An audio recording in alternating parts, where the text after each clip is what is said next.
So I have to tell you the story where I was hired to break into a major bank using social engineering techniques and defeating their physical security to get into their data center.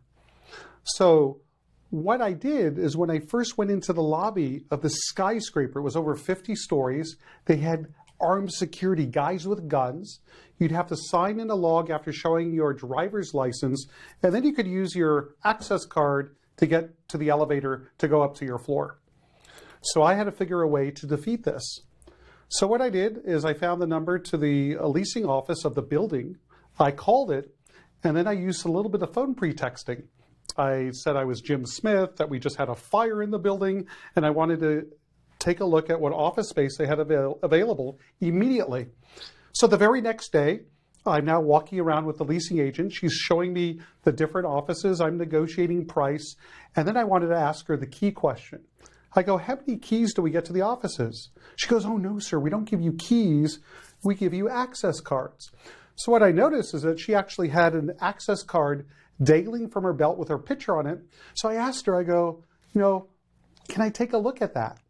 So she takes it off her belt. She hands it to me. And then with my daily planner, I put it over it.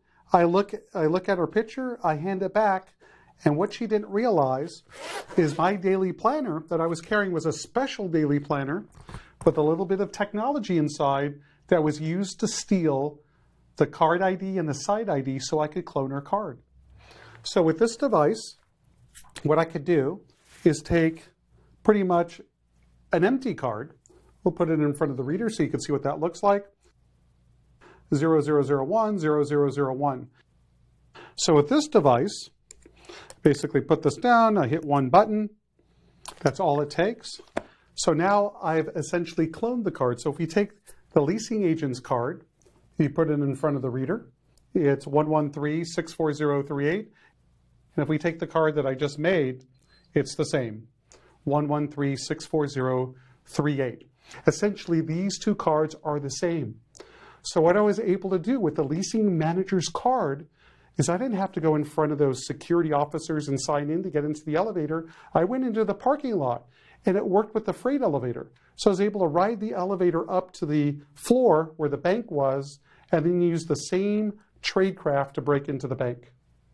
So not only do you have to be concerned about malicious emails, malicious phone calls, you have to be concerned when you're put into any situation where anyone asks to look at your card.